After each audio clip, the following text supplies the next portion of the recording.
you, Center for Spiritual Living Denver, for your continued support. Thank you, Center for Spiritual Living Midtown Atlanta, for your monthly contribution. Thank you, Center for Spiritual Living North Jersey, for your monthly contribution. And Suze Ajit, thank you for your very generous donation.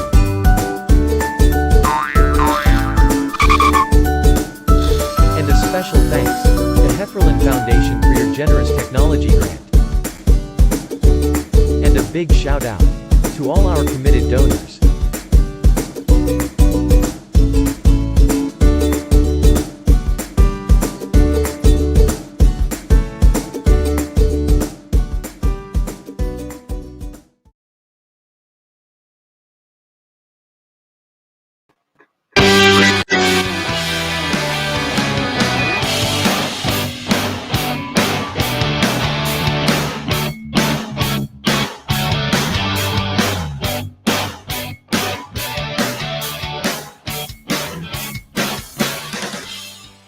And live from our nation's capital, Washington, D.C., it is the Sunday Evening Masterclass.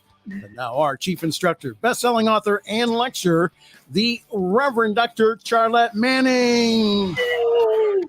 Good evening.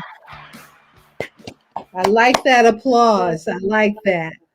Good evening, Pastor Michael. Happy New Year. Happy New Year. Happy New You.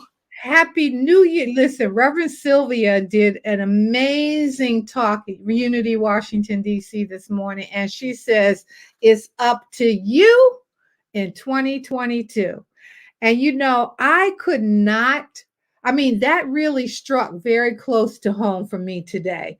And I thought about, A Course in Miracles teaches us that there's no order of difficulty in miracles, and that if all of us were able to create a miracle in our life or project out into the consciousness of the world, one miracle, and that miracle could simply be peace beyond all understanding. If we could just get that, we could transcend, transform, uplift the planet. So one of the things she talked about was about sovereign consciousness. Think about that.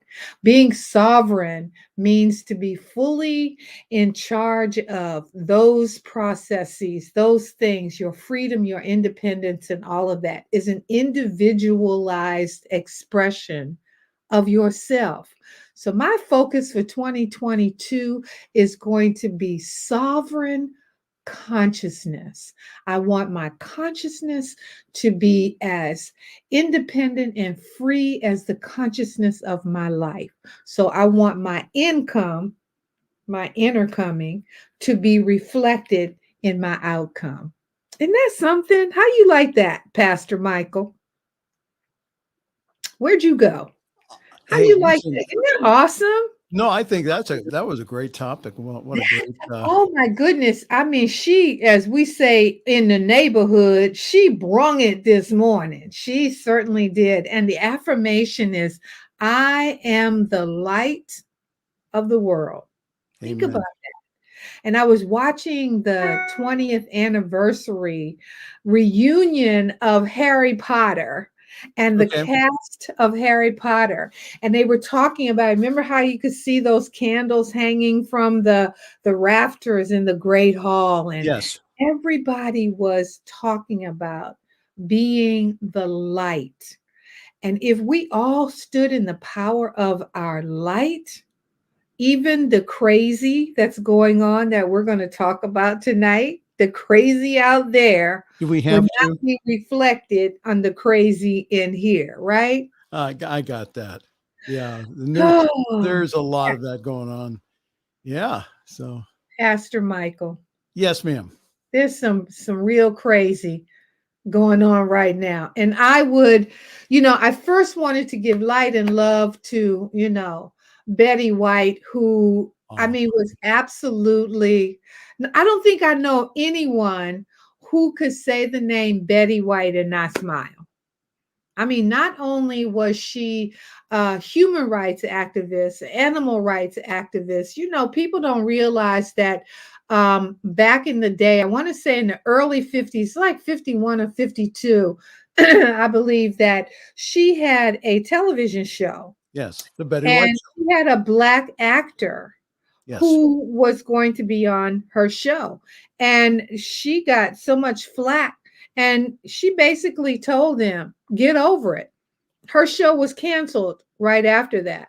But she stood up for the rights of Americans in this country to be able to participate in all of this, these freedoms that they left Europe and came here to experience. They left England to escape religious persecution and came yes, right here and started imposing the same persecutions on people who were already here. right. I mean, the crazy's been going on here for a long time. A long Well, time. so that's why we need to call it out and say enough's enough here.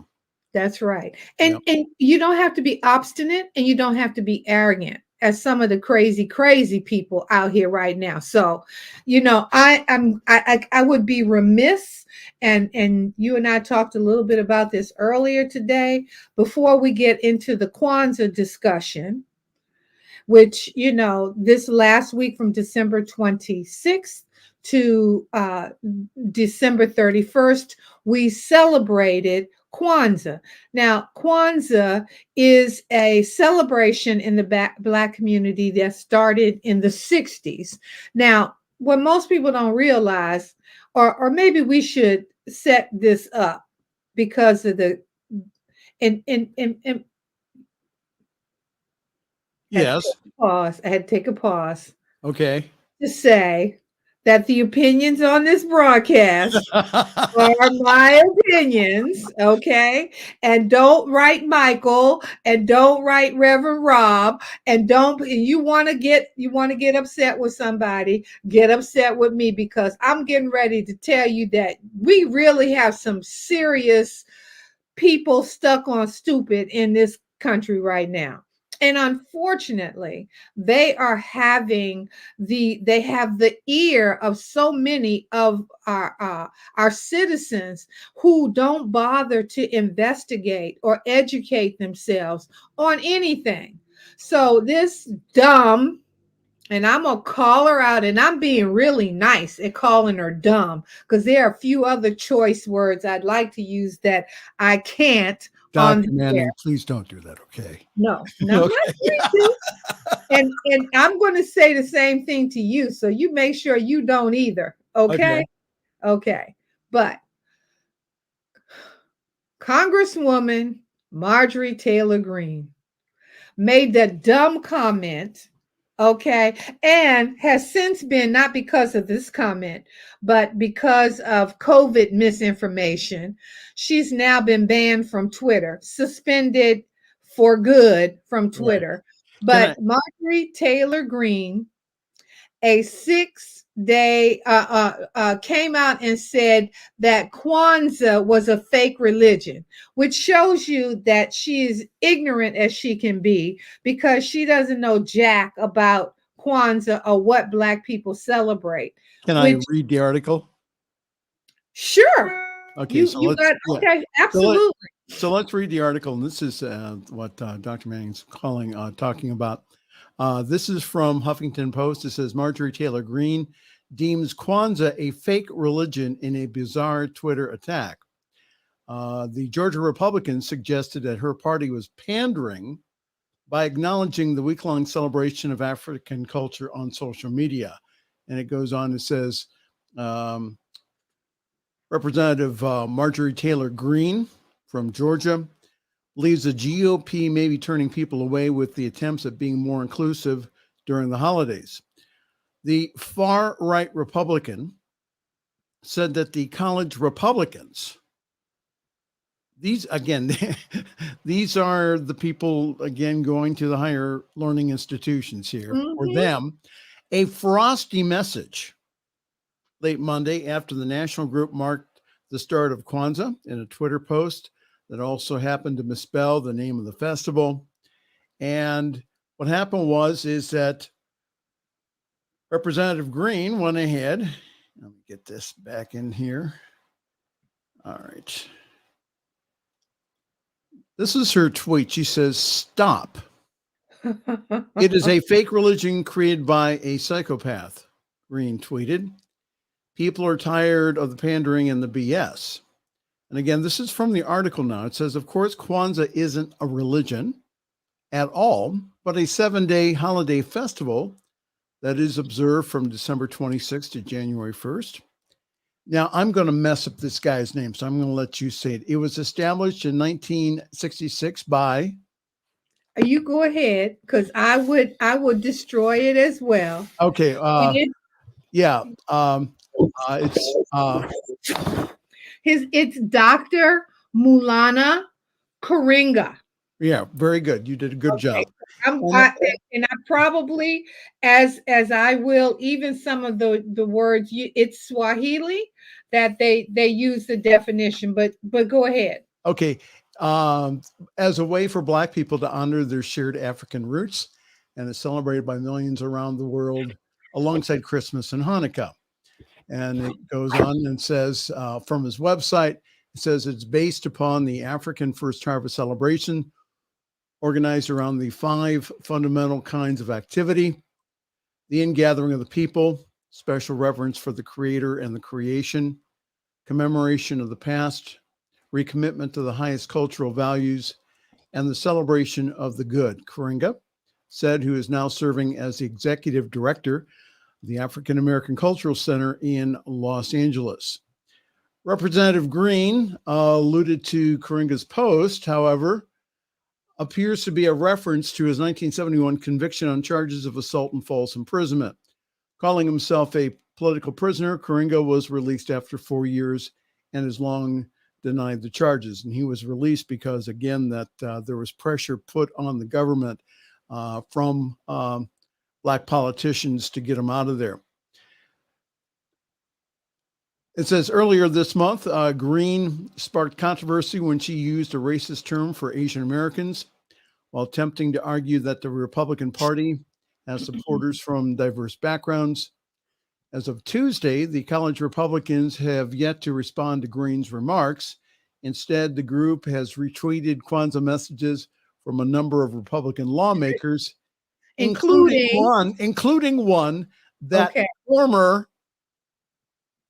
president, 45. We just call him 45. 45, right, sent during his time in office. All right. So that is the news story, and you may comment, Dr. Mary. Well, I mean, you know how I feel about this. First of all, we live in a culture where if you do anything that is considered out of the ordinary, then you are seeking to separate, alienate, and ostracize yourself from other people.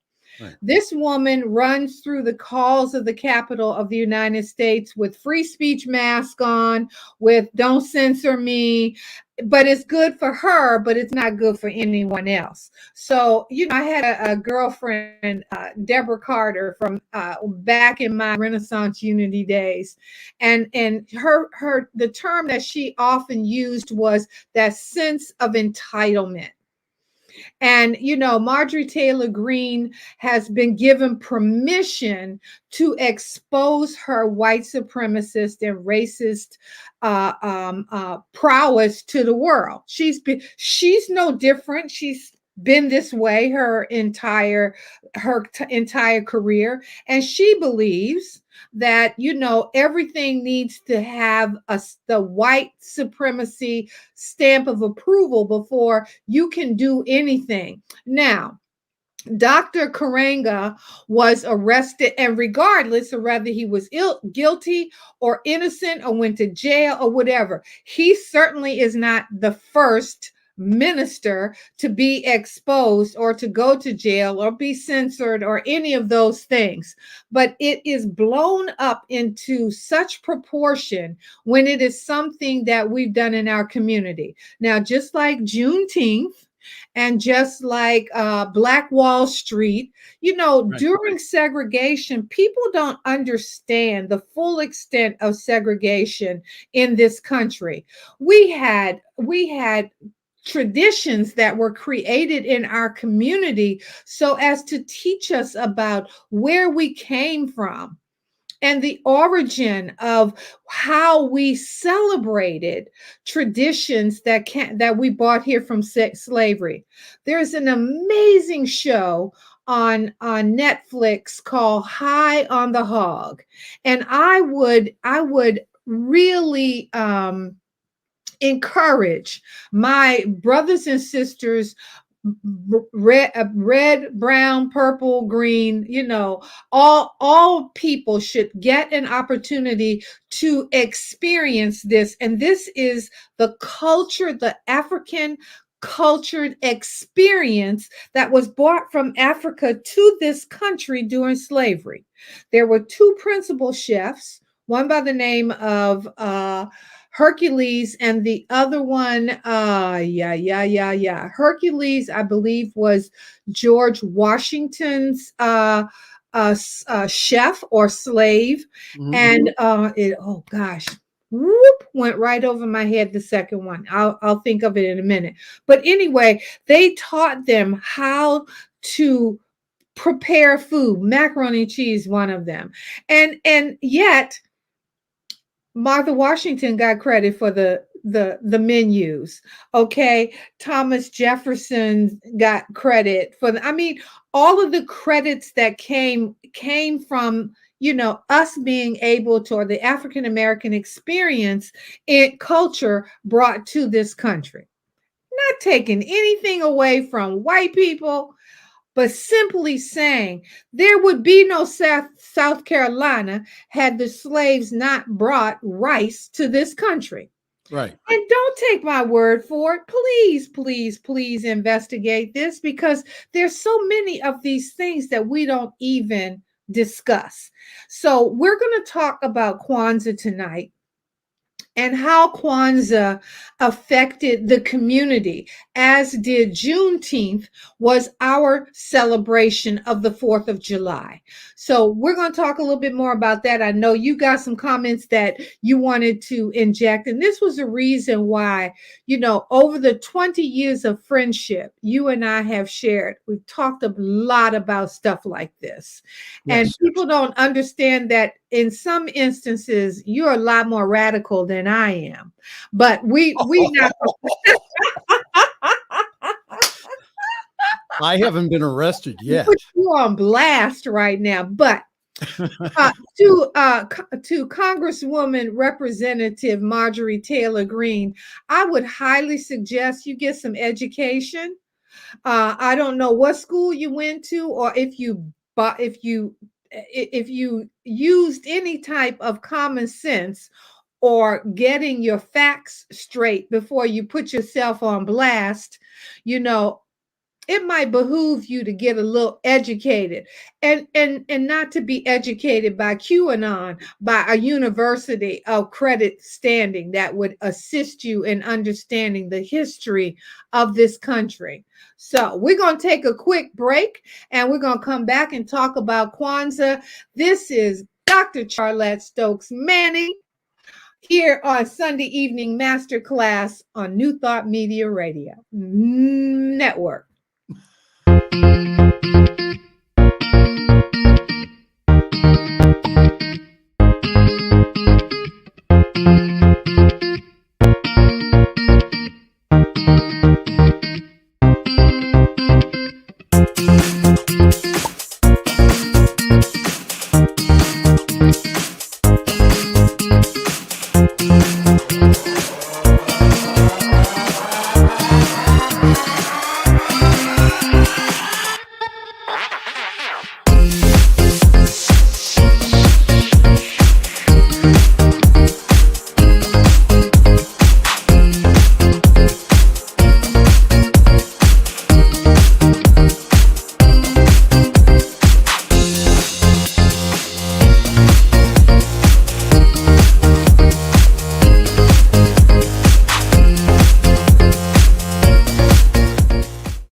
Thought Media Network is on the rise.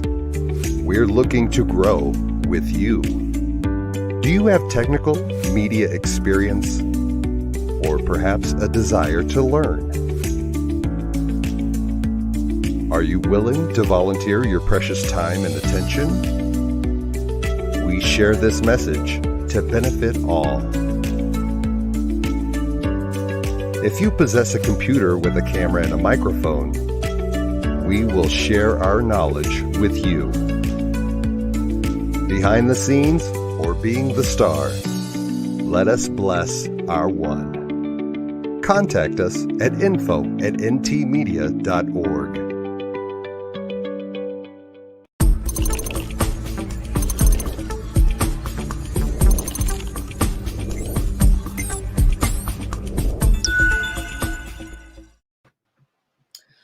Welcome back. Hey, Pastor Michael. Welcome back, everyone, to Sunday Evening Masterclass with Dr. Charlette. And we are talking about Kwanzaa. And we had actually contemplated talking about something totally different tonight, but because of the Congresswoman's comments on Kwanzaa being a fake religion, we just decided that we really needed to talk about it. For any of you guys that follow me at Charlette Stokes Manning on Facebook or on Dr. C.S. Manning on Instagram, you will know that I've done a day of Kwanzaa every day last week, kind of doing a little nugget and education on what Kwanzaa and how Kwanzaa was celebrated in the African American community. And back in the 1960s, again, when Kwanzaa, when Dr. Karanga started the Kwanzaa tradition, it was something that we did in our community. And, you know, we lived in geographic or demographic locations that were segregated for all intents and purposes. And even if you lived in a in an area where integration was prevalent, you still didn't find Black people living in white people's neighborhoods.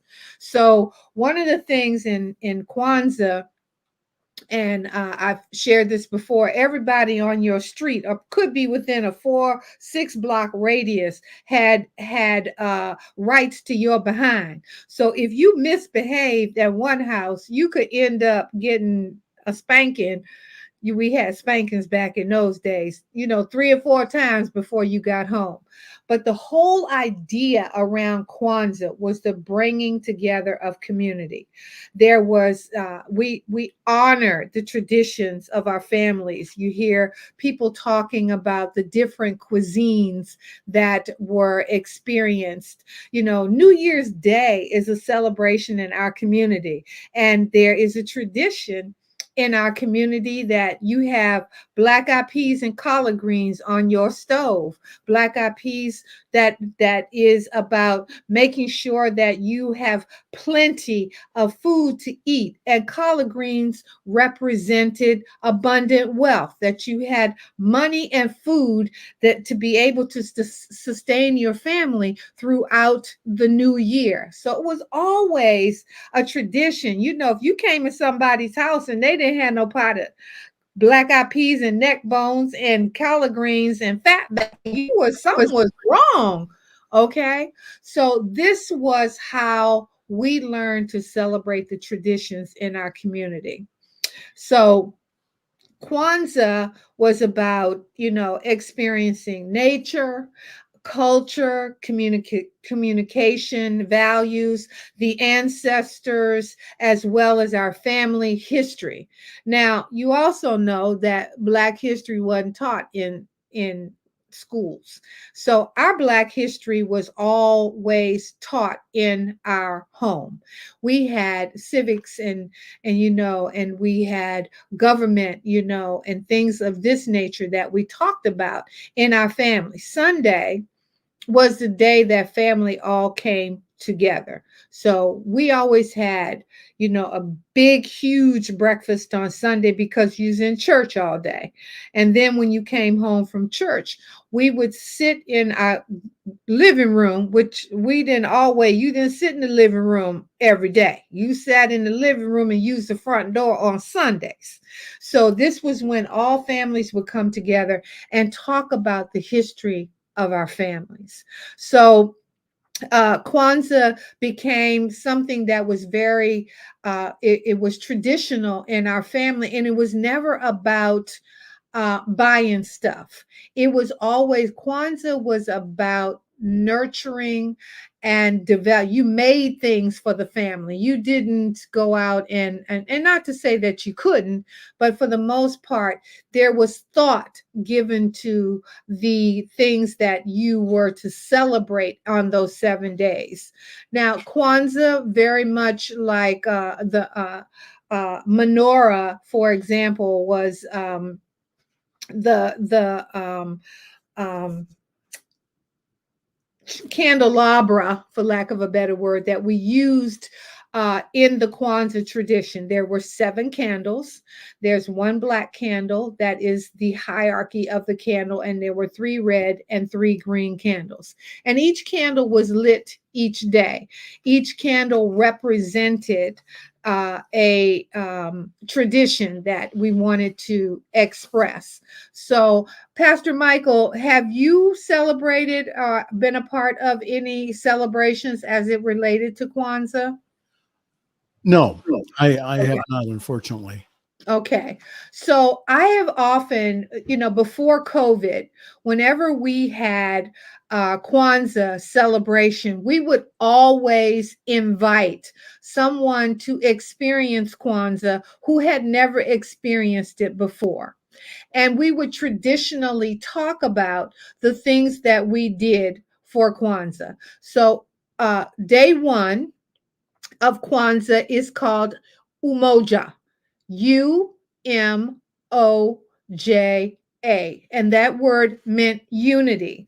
And the unity was to strive for and maintain unity in the family, in the community, in the nation, and most importantly, in our community during the time within your race. Now, I may say some things here tonight that may rub you the wrong way, but they were really a sense of what's the word I want to use, of pride in coming up in our communities. And one of the things that people would say, jokingly or kidding on the level, as we would say, is they would say that you were a credit to your race. And that was for those people that became achievers. I was with a friend of mine yesterday, and I was dropping him off from the grocery store, and we passed this Asian lady who works in the 7-Eleven in the building there where he lives, and she has sent 2 of her sons have graduated and are now practicing dentists. She is still working in that 7-Eleven. So sense of pride was to see the uplifting of your community and the race within your community. So every achievement that you made within your community brought in unity within your community, which is something that we say in the unity movement. You are the you in unity, you in your community.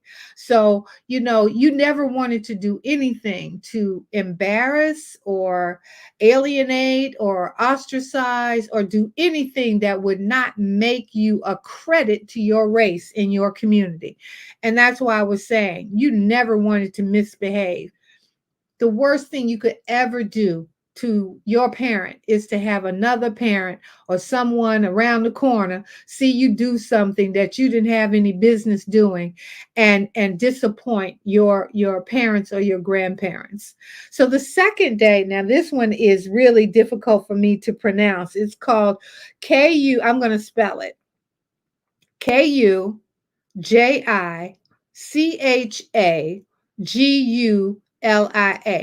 Kujichagulia.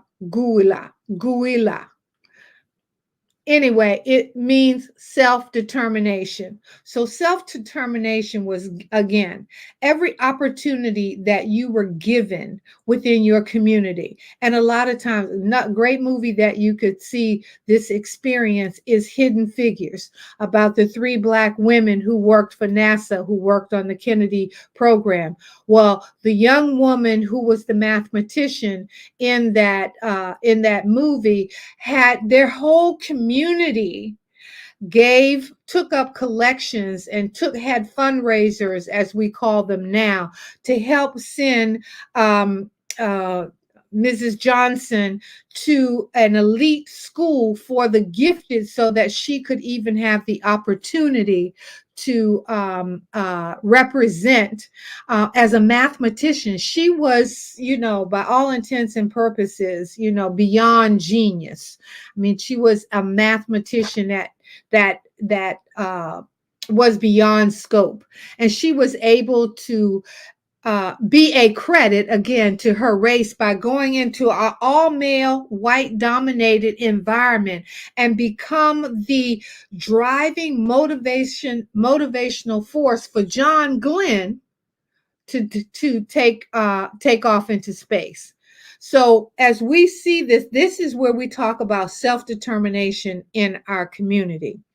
Then we have Ujima, UJIMA, which is collective work and responsibility. We could not be average in our communities.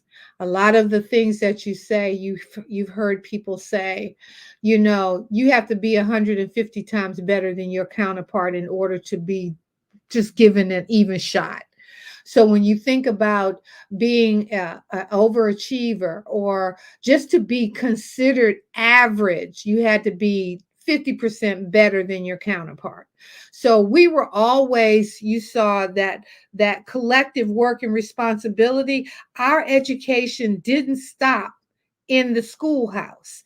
Our education did not stop when we walked out of that school building. We had to go home. My grandfather, I never ever forget this. Every morning, my grandfather worked for the Virginia Electric Power Company, which is now called Dominion Energy. And every morning before my grandfather would go to work, my brother and I had to come downstairs, go and get, this is before we could even eat. We'd have to go and get an encyclopedia, and we had to come in and we had to read something from that encyclopedia that we did not know. And my grandfather never graduated from elementary school, but he was one of the most gifted and learned readers I had ever known in my life. My grandfather was so articulate and well-spoken because of his own collective work and responsibility into his self-determination about educating himself, so that he was self-learned and he could go toe-to-toe with anyone on any given conversation. So collective work was about the contribution that you made to your community. So tithing and stuff like this was stuff that just came natural to us. I remember laughing and saying my grandmother had an insurance policy on everybody in our family. So if somebody died in the family, you never had to worry about if they would have enough money to be buried in style, if you will. And if, again, another movie that you could go to and watch and see and understand with Imitation of Life, that you would see that we all had a role in the upward mobility of our community. So, Pastor Michael, you still there? You with me? I'm always here. Okay, I'm always in the background. You have a way of I'm just listening very well. Go ahead. Going to get a glass of water or something. You know how you do. No, not during the Sunday evening masterclass. If you go ahead and you don't get every minute of the Sunday evening masterclass, what happens is you lose it. You miss a very important part. So get your glass of water during the announcements, during the program, the the That's right. advertising. Yeah. That's right.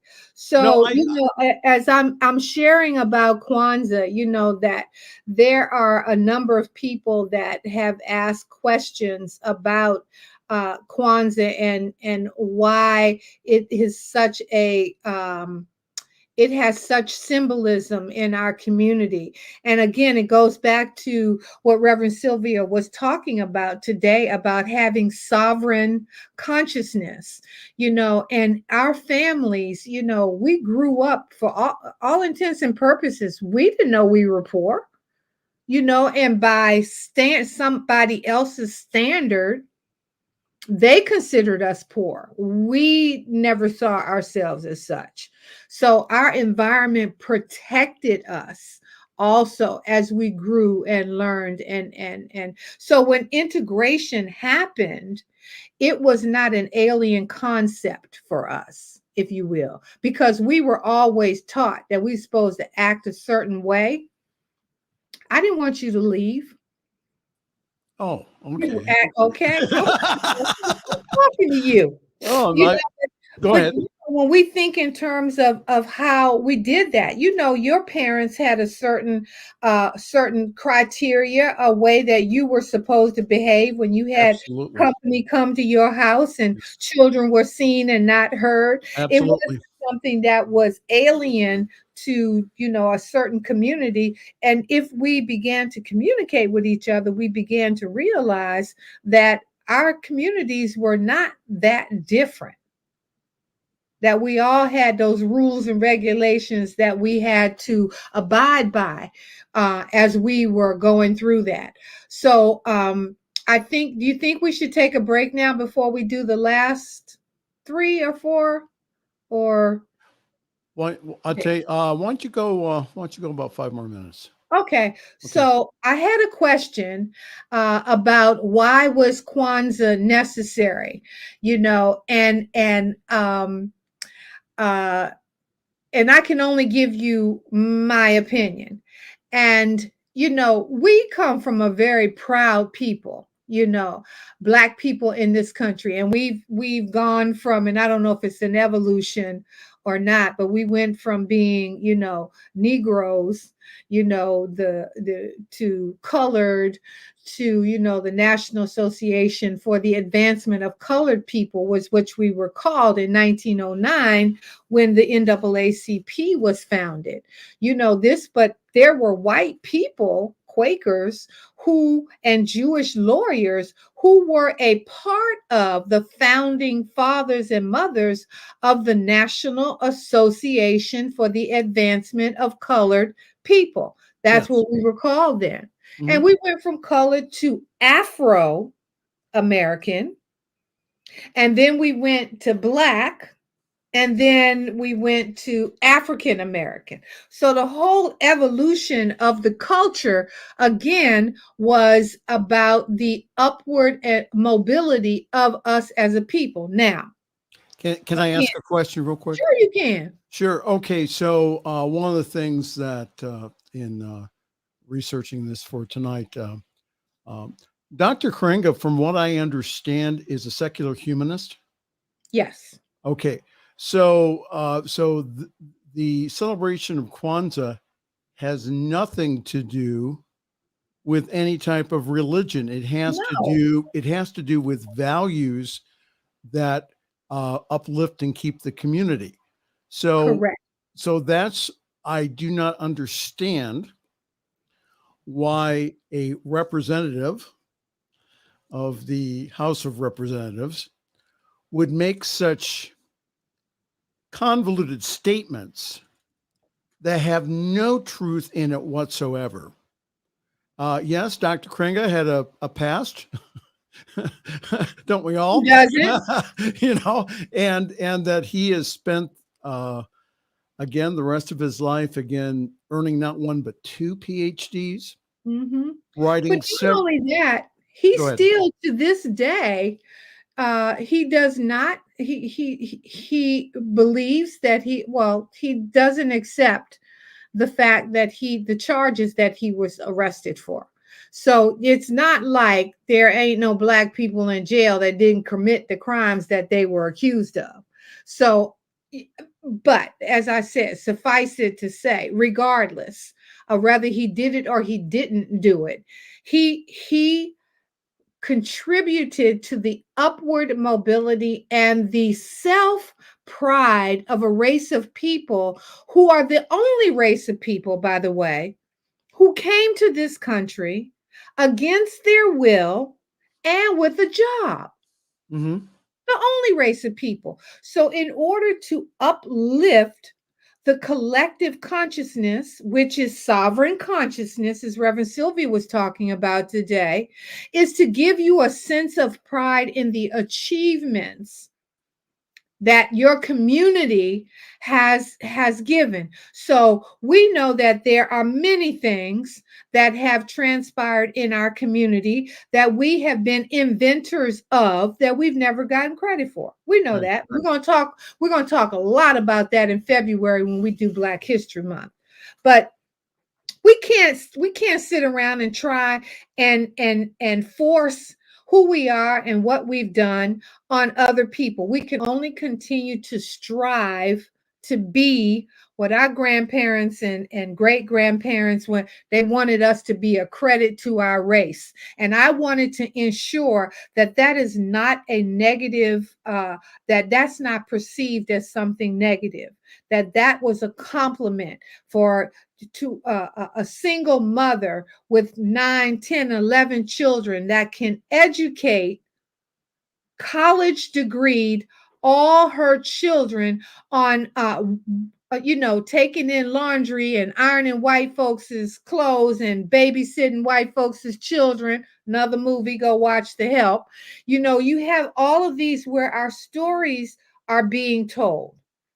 But we need to, it's not something that's just going to be a book that's going to be opened up for us to see. So people like Marjorie Taylor Greene, who doesn't even realize the impact that she's had on starting this conversation, even about Kwanzaa.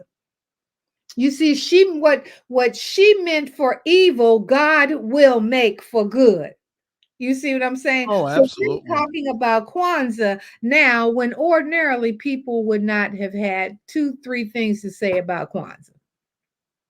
So let's take a quick break, and then we're going to come back and we're going to finish up with Kwanzaa and answer any other questions that Pastor Michael or any of our audience members would have. So this is Sunday Evening Master. Hold on. Before you go into your announcement. Yes, sir. If anyone would like to comment, you need to go into the New Thought Media Network StreamYard, not mine or Charlette's or anyone else's. So if you have anything that you would like to ask Dr. Manning this evening, please come into the New Thought Media Network Facebook page, and there you can go ahead and you can put your comments. Go ahead. You're doing good. Okay. Awesome. Okay. So I said we were going to take a quick break on the Sunday Evening Masterclass with Dr. Charlette on the New Thought Media Network.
New Thought Radio, music from all your favorite New Thought artists. From Jamie Lula, Karen Drucker, Gary Lynn Floyd, Ricky Byers, Daniel Nahmod, Eddie Watkins Jr., and many, many more. 24/7 New Thought Radio. Positively inspiring.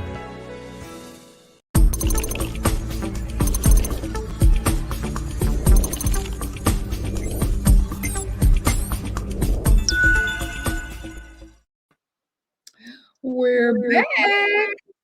Thank you all for joining in this conversation tonight on the tradition of Kwanzaa. Just to reiterate, Kwanzaa is not a religion.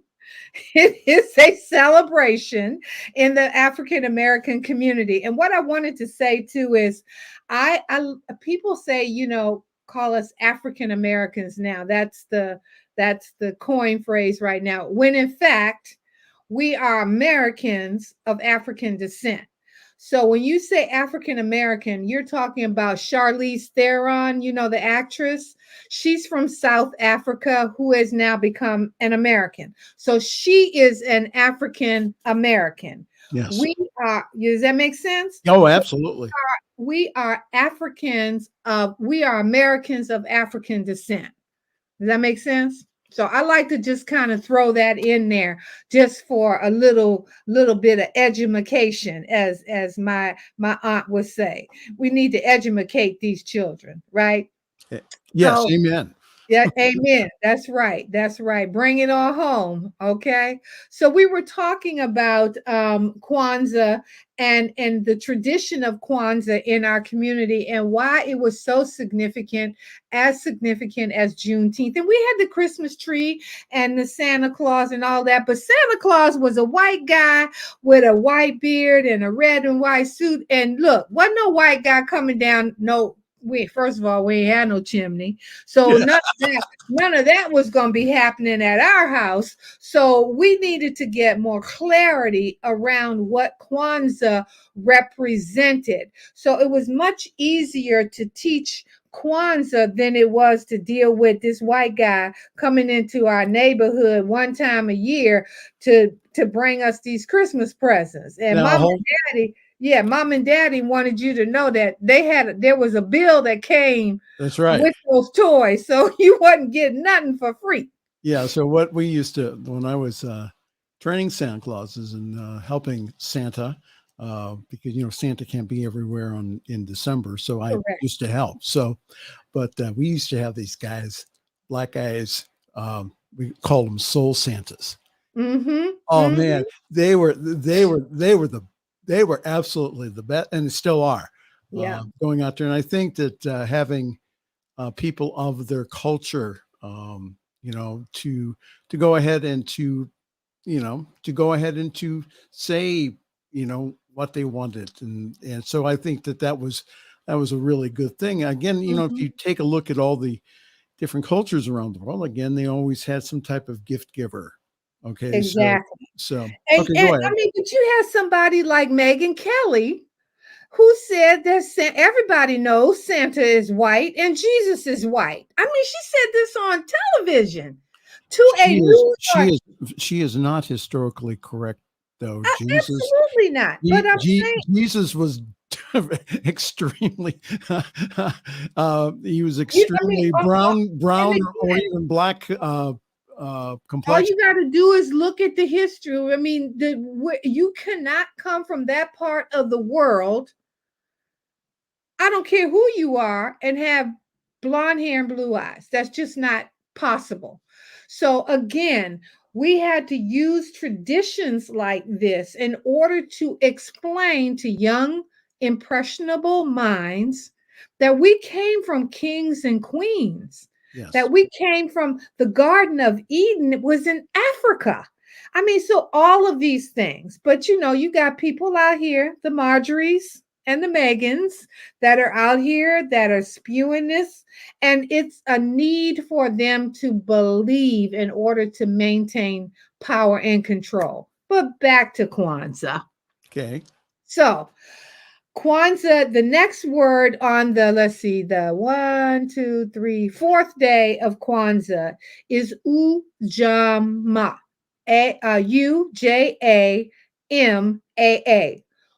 Ujamaa. Ujamaa. Okay. And that means cooperative economics. Now this is really, really important to know and understand. Okay. Now, when I was growing up, there was a grocery store on the corner across the street from out now. It wasn't like a Giant or a Kroger or a Safeway store like that. This was a community store. It was, the name of the store was Sunshine Market, and it was owned by a Jewish family. Now, that everybody in the neighborhood knew them, and everybody in our neighborhood, we had a grapevine in our backyard. Our grandparents, they canned preserves and they made stuff, they had gardens and all this other stuff.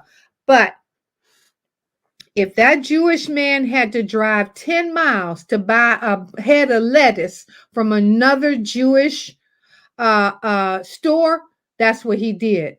Now, cooperative economics is about our dollar. Our dollar, since integration, our dollar does not circle our community. And when I say that, I mean that Black people are the highest producers of first class everything. Liquor, clothing, cigarettes. I mean, you name it. Anything.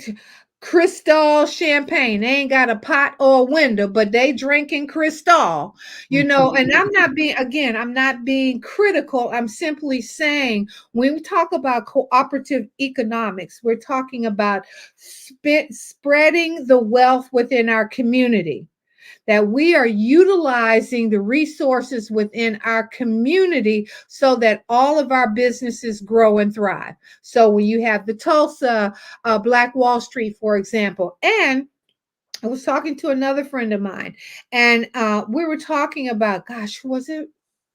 I can't remember if it wasn't Reverend Sylvia, but we were talking about how, yes, it was Reverend Sylvia. We were talking about, there was a time when you drove from New York to Virginia, or from New York to, Hampton or places like that. Your mother would have a shoebox where they would have with wax paper in it, and you would have fried chicken, and you'd have cookies, and you would have potato salad, because you couldn't stop. Right. You couldn't go to the bathroom in most of these places. If you were able to stop and get gasoline, that's all you could. Nobody could get out of the car. So all of your food and all of your eating, everything that you had to have. And we kept as kids trying to figure out, why is my mama putting fried chicken in a shoebox, and all of this. But they made our experiences enjoyable, even though it was in a very trying time. So the whole thing around cooperative and economics was, and again, I remember the very first car dealership owned by a Black person in Alexandria, Virginia, in the late 50s. All Black people bought their cars from them because you couldn't buy it anyplace else. But integration came along, and then they were going after this new business, right? So, and that's what I'm saying. We've lost touch with that whole cooperative economics within our own community. So I know I want to make sure Nia is the next one. Nia is the 5th day of Kwanzaa, and Nia is about purpose. And that's where that sovereign consciousness comes in. Prayer, meditation, being able to focus your time, energy, and attention on spiritually uplifting yourself and finding a divine purpose. Again, I want to use the example of Venus and Serena. Okay, Venus and Serena's father had a plan and a purpose before Venus and Serena were even born. He came up with this 78-page plan. And if you get a chance to see his movie, King Richard, see it. It tells you the entire history. Venus and Serena were not even born. He had 3 daughters by his wife's first marriage. They were not even his children, even though he treated them as his children. One daughter is an attorney. She became a corporate attorney. One is in public relations, and I think the other one was an educator. But each one of them had an assignment within the purpose called Venus and Serena, tennis champions. He told Venus that she was going to break the glass ceiling for tennis and Black people being in tennis. But he told Serena she was going to be the greatest of all time. And he brought to fruition those things because he got beaten up by the gangs in Compton trying to find a place for the girls to train. He was alienated and ostracized by the trainers who only wanted to train Venus and didn't want to train Serena. So he had all these obstacles that came along the way, but he never lost his nia, his purpose. Kuumba, which goes in alignment. That's Kuumba, and that is around creativity. Richard Williams, Venus and Serena's father. Do any research you can on that. That guy will teach you about creativity and purpose. And if you have something within the spirit of your I am that you want to create and manifest into this world, you don't have to reinvent the wheel. There are people out there that have done it, and all you have to do is follow that path. And then, of course, the last day of Kwanzaa, which we celebrated yesterday, is Imani, and that is about faith. None of this is possible without the faith that we have, believing in those things unseen, knowing that we can, regardless of our situation and our circumstance, that we can go above and beyond all those things. So I hope that I have been able to shed some light on the fact that Kwanzaa is a community lifestyle and not a religion. So I know that we're running close on time, and I've been talking really, really fast. Pastor Michael, did you want to throw something in there? We only got like about a minute to go. So I'm supposed to tell you that, not you. I'm watching you. Watch that clock. Oh, I have to. No, I think it was, thank you for the explanation this evening, and hopefully we can do it next year like we did the Hanukkah candles. I think that the more that we bring out the celebrations of all communities, I think we understand each other. We really understand that we are one, it's, and that we have beauty to share with each other. So thank you for your explanation. That was really nice.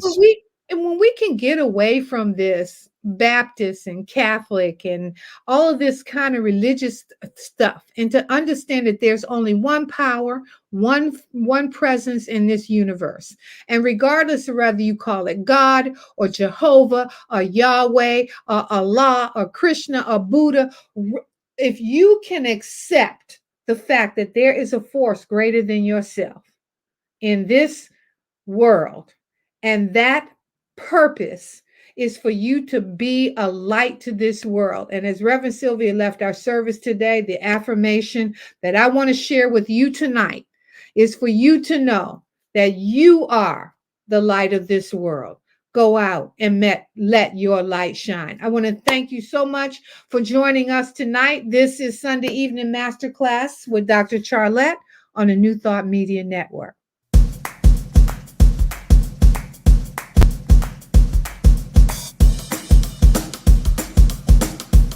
Thank you, Center for Spiritual Living Denver, for your continued support. Thank you, Center for Spiritual Living Midtown Atlanta, for your monthly contribution. Thank you, Center for Spiritual Living North Jersey, for your monthly contribution. And Suze Hodgin, thank you for your very generous donation.